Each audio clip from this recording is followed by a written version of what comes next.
Hello, this is Mr. Lowry. In today's lesson, we're going to do writing, and it is 3.11b2 in our TEKS.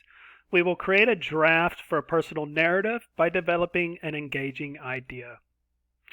I wonder if you remember learning about what a personal narrative is last year. A personal narrative is when you are writing something that happened to you. So you are going to be the author and you are telling events of you're going to write a story, but you're telling events of something that happened to you, something that you did. And again, we want to use details to make this, to develop it into an engaging idea. What does it mean if your writing is engaging? If it's engaging, it means that it's interesting. So we're asking you to include lots of details to explain your experiences. We're going to do that by using adjectives. Adjectives are words that describe nouns. And so your adjectives tell you the color of something, the size, whether it's small, tiny, medium, large, huge, gigantic, big, short, or tall. The texture is like how something feels. Is it smooth, hard, fluffy, soft, rough, sticky, bumpy, slippery, fuzzy? And also the shape of something. It's square, it's round, oval, curved, straight, wide, narrow, crooked, flat. These are just some examples. What are some adjectives you can use to describe this dog? And I allowed some of the students to type into the chat, and these were some of the things that they typed. Fluffy, small, brown, tan, soft.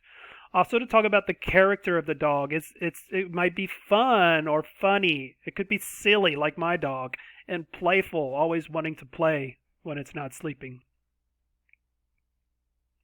Also, we're using our five senses. We use our five senses to experience the world around us through our sense of smell, sense of sound, sense of sight, taste, sense of touch. You would not want to live in a world without one of these senses, because I wouldn't want to live in a world where I can't touch and feel when I pet my dog and its soft fur throughout the day. Or your sense of smell or sense of taste, because then eating and drinking things wouldn't be fun at all if you couldn't taste them, smell them. Or what do things sound like? If you're a person who enjoys listening to music, I imagine you wouldn't like to live in a world where you couldn't hear. And of course, we can't see anything without our sense of sight. So our five senses help us experience the world around us. We also need to use them when we're writing to help describe the events around us when we do something or something happens to us. So again, I have a vocabulary video. I will try to embed it into the Google Classroom, but it's just a guy. It's like a hip hop kind of rap song about a guy using details, using his five senses to describe in real depth experiences when they happen to him. And again, we can write an engaging or interesting piece when we use our five senses to describe the world around us. My experience that I'm going to fill out this chart to help y'all understand. It's the same chart that y'all are going to fill out on the Google slide in my Google Classroom, but you're going to describe an experience that you had. This is my experience is when I was in Bolivia and I climbed to the top of a mountain, or when a mountain that was covered in snow and had glaciers on top. So you're climbing up a wall of ice. You wear these special boots with spikes on them. Of course, warm clothes. And you also use these things kind of like hatchets or hammers with spikes on the end to dig into the ice and pull yourself up. And I look nice and proud and courageous in here, my pose on top of the mountain, but really it's pretty terrifying because I was at the very top.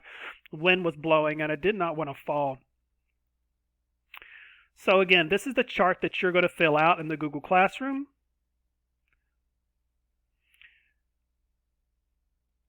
Here it says, what makes the idea interesting? My idea was interesting because I was climbing on top of an ice-covered mountain. What does the author see? I could see snow, ice, dark, cloudy skies. Everything was white and gray because actually I was up, I had my head up in the clouds, literally.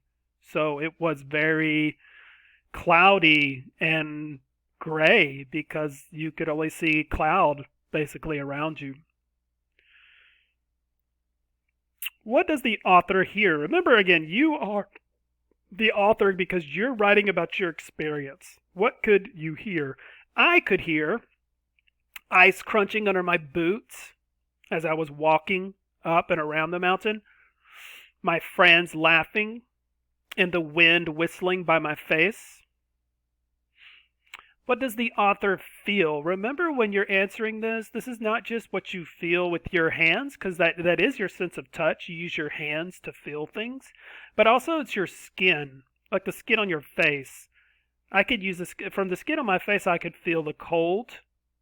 And also I had butterflies in my stomach because I was nervous of falling. So I could feel the butterflies in my stomach as I was very nervous climbing a wall of ice. What does the author taste or smell? I wasn't eating, but you're going to fill this out with details about when you go to the park. So when you go to the park, you may eat. If you do, please describe that. Like say I ate a juicy, delicious hamburger that had cheese and pickles on it, or maybe jalapenos. Describe what you liked most and why it was so delicious. I could smell the ice. It had a weird smell to it. And the smell of the clothes that I was wearing that weren't mine. Those were not my fancy green pants or boots or jacket. Those were things I had to rent from these people who were taking us on this tour. And they had a weird smell to them. I don't know if you've ever wore someone else's clothes. They don't smell like you, but rather another person. These were clothes that must have been kept in a drawer for a long time, and they had a musky smell, like they hadn't been washed in a while. Not that they smelled dirty, but they had a funny smell to them. What does the author do? I climbed almost to the top of this wall of ice. I got scared near the top, and I decided to come back down. Again, you're going to think of a time when you went to a park, and you're going to use that experience to fill out the relevant details chart. I ask that you do this with complete sentences because this is your rough draft. When you fill out this chart, that is going to be your rough draft. So here it says, what makes the idea interesting? Again, you're going to tell me what you did at the park that was interesting.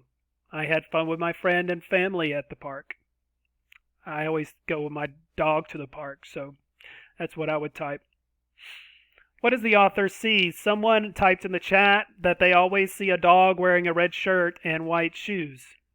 I guess that would be definitely something interesting to see. I hope you put things that are just as interesting, or something that you thought was interesting or cool that you saw at the park.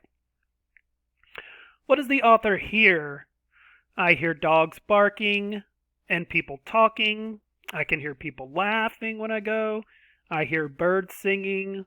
There's a fountain in one part of the park where I go, so I can also hear the water splashing. That is what another person typed into the chat as well during the class. I feel the slippery slide. Oh, here, what does the author feel? Again, this could be what you feel with your hands or just your skin in general. I feel the slippery slide.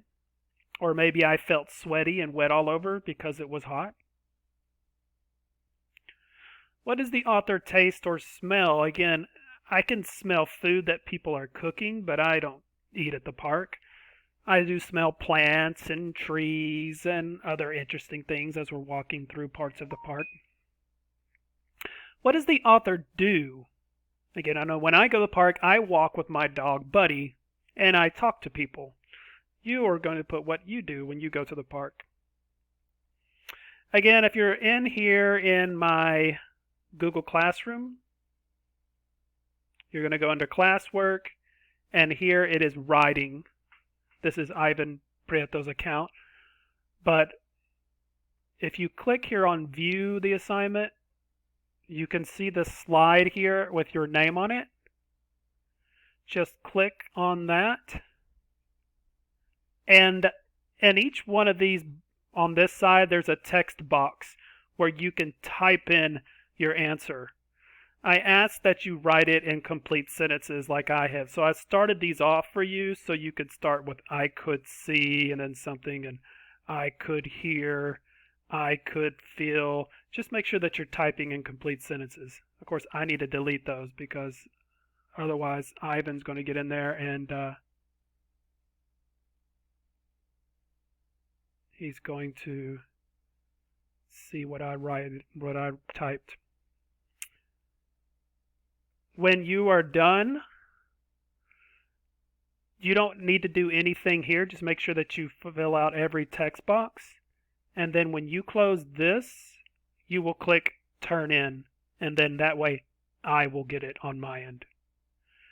One more thing I wanted to talk to you before, or mention to you before I go, is that there's also a social studies assignment here. It says, what are communities? Click there. And then this is a picture of one of the pages in the book. If you have the book, you can look at page 22 and it'll look definitely a lot clearer than this image. Otherwise, if you don't have the book, just read this page here. And then on this Google form, you're going to answer just 2 questions. Again, I ask that you do it in a complete sentence. The first question, according to the text, what is a community? You're going to type a community is, and then that answer will be in the first paragraph here. As you see the word community there, nice and big. The second question here says, according to the text, why was the city of Austin formed? Again, you're going to type the city of Austin was formed, and then the answer, and you will find that in the second paragraph in the article here towards the bottom. That is all. Thank you for watching my video. I hope you complete the assignments, and I will hear from you later. Thank you. Goodbye.